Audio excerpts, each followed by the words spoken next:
कल हम लोग क्लास 12th अकाउंटेंसी का लेसन 8 अंश पूंजी का लेखांकन निर्गमन एवं हरण का प्रश्न क्रमांक 1 देखे थे। आज हम लोग उसका प्रश्न क्रमांक 2 देखेंगे। पेज नंबर है 476, बुक नवबोध की है,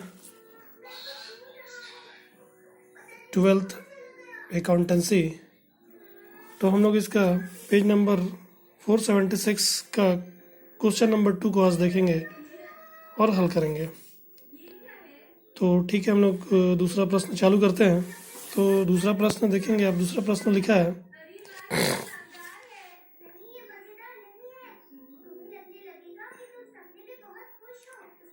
ये दूसरा प्रश्न है। दूसरा प्रश्न लिखा है page number 476, accountancy 12th book है नवबोध की, चैप्टर लेसन 8 है। लेसन 8 अंश पूंजी का लेखांकन निर्गमन एवं हरण। तो ये क्वेश्चन नंबर 2 है,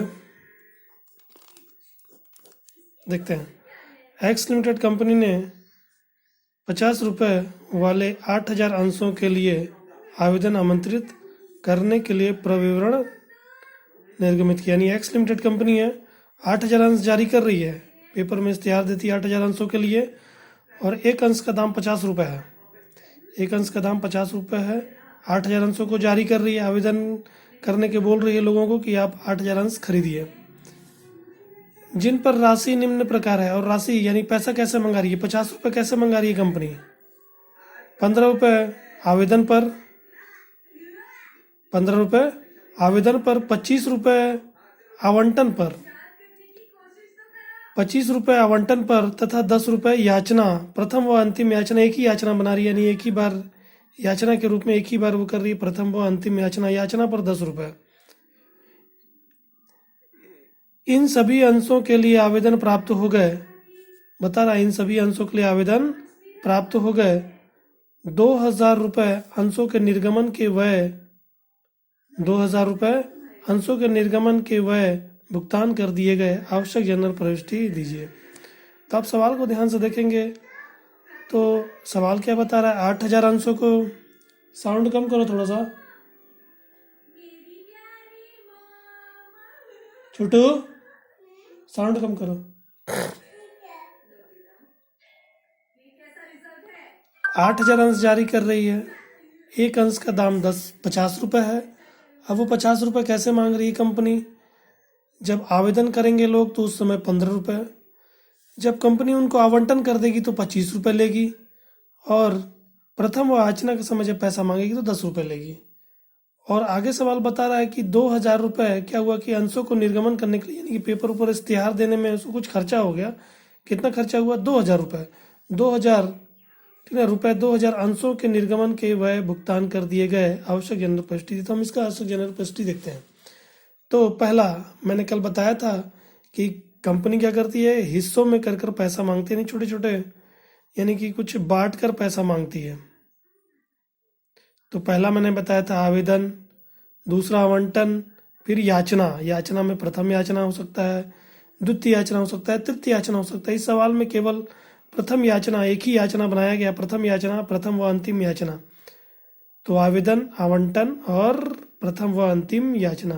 आवेदन में 15 रुपये, आवंटन में 25 रुपये और याचना में 10 रुपये। तीनों को हम जोड़ेंगे तो 50 रुपये होता है। तो सवाल उसी के हिसाब से, पहले आवेदन की 2 प्रविष्टि, फिर उसके बाद आवंटन की 2 प्रविष्टि, फिर उसके बाद प्रथम याचना की 2 प्रविष्टि होगी, और एक प्रविष्टि हम यहाँ पर 2000 रुपये खर्च किए हैं निर्गमन का, उसका एक प्रविष्टि होगा। तो सवाल देखते हैं। पहले आवेदन के लिए, तो मैंने आवेदन में बताया था कि आवेदन में पहले कैसे होता है। आवेदन में हम क्या करते हैं, पहले प्राप्त करने की प्रविष्टि, यानी जितना पैसा प्राप्त किया उसकी प्रविष्टि करते हैं। फिर उसके बाद उसको पूंजी खाते में हस्तांतरित यानी दे करने की प्रविष्टि करते हैं। तो पहले प्राप्त करने की प्रविष्टि करेंगे, रोकड़ पैसा प्राप्त करेंगे। तो जैसे ही पैसा प्राप्त होगा कंपनी अपने पुस्तक में प्रविष्टि करेगी, रोकड़ खाता डेबिट, बताएगी पैसा आ गया। रोकड़ खाता डेबिट किसके नाम से? अंश आवेदन खाता से, यानी आवेदन से आ रहा पैसा, तो आवेदन खाते को इसने क्रिएट किया। रोकड़ पैसा प्राप्त किया, तो जब पैसा आता है तो उसको डेबिट करते हैं। तो रोकड़ खाता डेबिट और अंश आवेदन खाता से 1,20,000, 1,20,000 यानी 8,000 अंश, 8,000 अंश जारी कर रही 15 रुपये के हिसाब से 1,20,000 होता है। आप गुणा करके देखेंगे तो 1,20,000 रुपये आएगा। तो ये हमारा आवेदन का पैसा प्राप्त करने का हुआ। 8,000 अंश 15 रुपये के हिसाब से 1,20,000 रुपये होता है। प्रविष्टि किया रोकड़ खाता डेबिट अंश आवेदन खाता से। इसका हम ट्रांजैक्शन लिखेंगे 8,000 अंशों पर 15 रुपये प्रति अंश, 8,000 अंशों पर 15 रुपये प्रति अंश की दर से आवेदन राशि प्राप्त। ये प्राप्त करने के आवेदन का राशि प्राप्त करने का, फिर उसके बाद अब हम इसको पूंजी खाते में हस्तांतरित करने का प्रविष्टि करते हैं। वैसे ही अंश आवेदन खाता डेबिट, यानी कि एक बार देखो आप इसको डेबिट किया, अब इसको क्रेडिट करके क्लोज कर दोगे यहाँ नीचे लाके। अंश आवेदन खाता डेबिट अंश पूंजी खाता से, अंश आवेदन खाता डेबिट अंश पूंजी खाता से, वही 1,20,000, इसी का 1,20,000, 1,20,000, 8,000 अंश 15 रुपये के हिसाब से 1,20,000। इसका ट्रांजैक्शन लिखेंगे आवेदन राशि पूंजी खाते में हस्तांतरित। फिर उसके बाद अब हम आते हैं आवंटन में। तो आप जब आवेदन को देखोगे तो पहले प्राप्त फिर उसके बाद दे, मगर जब आवंटन में जाते हो तो पहले दे की यानी कि ड्यू डेट, यानी कि जो समय, जिस समय पर हमको पैसा प्राप्त करना होता है वो समय आ गया, तो हम क्या करेंगे, पहले दे की प्रविष्टि करेंगे। यानी समय आ गया पैसा प्राप्त करने का तो पहले दे की प्रविष्टि करेंगे, फिर उसके बाद पैसा प्राप्त करेंगे। तो पहले दे की प्रविष्टि करते हैं। तो जस्ट इसके टाइप का ही अंश आवेदन खाता डेबिट, यहाँ पर अंश आवेदन खाता डेबिट अंश पूंजी खाता लिखा था हमने, यहाँ पर आवेदन की जगह बस आवंटन लिखेंगे। अंश आवंटन खाता डेबिट अंश पूंजी खाता से, अंश आवंटन खाता डेबिट अंश पूंजी खाता से 8,000 अंश जारी कर रहे हैं लोग, उतना ही आवेदन भी किए हैं। 8,000 अंश जारी कर रहे हैं और लोग 8,000 के लिए आवेदन कर रहे हैं, पूरा लोग आवेदन कर रहे हैं, इसलिए हम यहाँ पर 8,000 से कर रहे हैं। पिछले सवाल में देखा था हमने 10,000 कंपनी 10,000 निर्गमन कर रही थी, मगर 10,000 ना करके आवेदन लोगों ने 8,000 ही आवेदन किया था, इसलिए हम वहाँ पर 8,000 से प्रविष्टि कर रहे थे। पिछला वीडियो आप देखेंगे तो थोड़ा सा समझ आएगा और ज़्यादा, ठीक ना, तो इसलिए एक एक करके वीडियो देखते जाएं। तो 8,000 अंश कितने के रुपए के हिसाब से, 25 रुपये के हिसाब से आपका 2 लाख रुपए होता है, वही यहाँ लिखा हुआ है। अंश आवंटन खाता डेबिट अंश पूंजी खाता से 2 लाख रुपए, 2 लाख रुपए, यानी कि हमारा आवंटन का राशि प्राप्त करने का समय हो गया है। इसका प्रविष्टि हमने कर लिया कि अब हमको पैसा मिलेगा। तो इसका ट्रांजैक्शन लिखेंगे आवंटन राशि दे होने पर। अब इसके बाद आवंटन की राशि हम प्राप्त करेंगे, ये उसका प्राप्त करने का प्रविष्टि। तो इसको हम देखते हैं, पैसा प्राप्त करेंगे रोकड़ खाता डेबिट अंश आवंटन खाता से। देखो यहाँ पर आवंटन खाता को हमने यहाँ पर डेबिट किया, अब क्रेडिट करके इसको बंद कर देंगे, क्योंकि इसका कोई अर्थ नहीं है। इसको हमको हमने ऐसे ही खोल कर रखा हुआ था, हमको मतलब होता है पूंजी खाता और रोकड़ खाता से। तो हम यहाँ पर इसको आवंटन खाता को यहाँ पर रोकड़ खाता डेबिट अंश आवंटन खाता से क्रेडिट कर देंगे। रोकड़ खाता डेबिट पैसा प्राप्त होगा किससे, आवंटन से पैसा प्राप्त होगा, अंश आवंटन खाता से 2 लाख 2 लाख। इसका ट्रांजैक्शन लिखेंगे 8,000 अंशों पर 25 रुपये प्रति अंश से आवंटन राशि प्राप्त। फिर उसके बाद हम आगे चलते हैं, अब याचना पे चलते हैं। प्रथम व अंतिम याचना, एक ही याचना बनाया गया है, तो याचना पे चलते हैं। तो आप देखोगे पहले मैंने इसको दे किया, फिर इसके बाद मैं इसका पैसा प्राप्त करूंगा। तो दे का भी वैसे ही प्रविष्टि अंश प्रथम व अंतिम याचना खाता डेबिट, वही है जहाँ पर आवंटन आवेदन आवंटन था, वहां पर हमने प्रथम व अंतिम याचना खाता लिखा है। अंश प्रथम व अंतिम याचना खाता डेबिट अंश पूंजी खाता से 80,000 80,000। आप देखोगे 8,000 अंश 10 रुपये के हिसाब से आपका 80,000 रुपये होता है। तो हमारा ये तीसरा प्रविष्टि भी हो गया। फिर उसके बाद इसी में इसको पैसा प्राप्त करने का रोकड़ खाता डेबिट पैसा प्राप्त करेंगे, इस 80,000 रुपये को हम प्राप्त करेंगे। प्रथम व अंतिम याचना खाते की राशि को प्राप्त करेंगे, रोकड़ खाता डेबिट अंश प्रथम व अंतिम याचना खाता से 80,000 80,000। 8,000 अंशों पर 10 रुपये प्रति अंश व अंतिम याचना राशि प्राप्त हुई। ठीक है, ये हमारा हो गया। इसके बाद एक इसकी और प्रविष्टि बचती है, वो हमारा है जो हमने 2,000 रुपये व्यय किया उसका हमको प्रविष्टि करना पड़ेगा। अंतिम में हम उसका भी प्रविष्टि कर लेते हैं।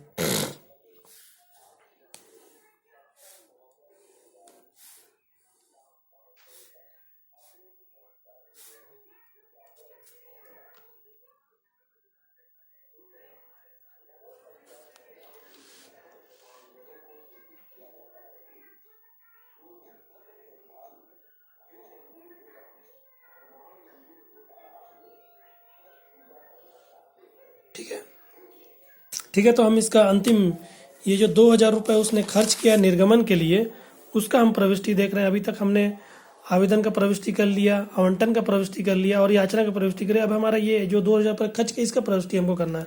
तो ये रोकड़ में खर्च हुआ, कंपनी ने इसको रोकड़ में पैसे के रूप में खर्च किया होगा, तो रोकड़ जा रहा है, रोकड़ जा रहा है, तो इसका हम प्रविष्टि करेंगे। ठीक है, तो इसका प्रविष्टि आप देखोगे, रोकड़ जा रहा है, रोकड़ आता है तो डेबिट करते हैं, रोकड़ जाता है तो हम क्रेडिट करते हैं। तो रोकड़ खाते को क्रेडिट कर देंगे, रोकड़ खाता से क्रेडिट करेंगे। पैसा हमारा गया 2,000 रुपये, ये जा रहा है, क्रेडिट है, ठीक ना। फिर उसके बाद अब किस नाम से गया है, ये निर्गमन जो हमने खर्चा किया है वो उस पर हमारा जा रहा है, ठीक ना। तो हम यहाँ पास व्यय हो रहा है, खर्च हो रहा है, ठीक ना। तो यहाँ पास हम ऊपर लिख देंगे निर्गमन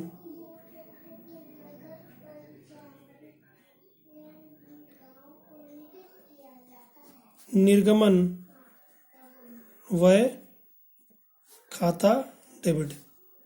निर्गमन व्यय खाता डेबिट, यानी निर्गमन के लिए हमने व्यय किया है तो इसको हम डेबिट का, व्यय है, व्यय हमेशा डेबिट होता है। निर्गमन व्यय खाता डेबिट और रोकड़ खाता से 2,000 रुपये, ये हमारा खर्चा हो गया। इसको हम दिखाएंगे निर्गमन पर व्यय, निर्गमन पर रोकड़ व्यय किया गया, यानी खर्च किया गया।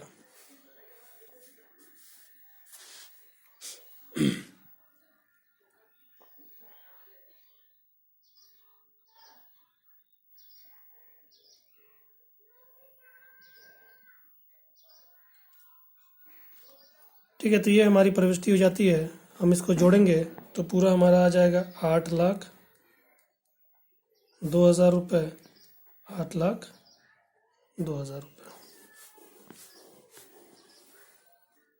ये हमारा दूसरा सवाल का था। आप इस वीडियो को देखेंगे, सवाल को समझेंगे, ठीक है।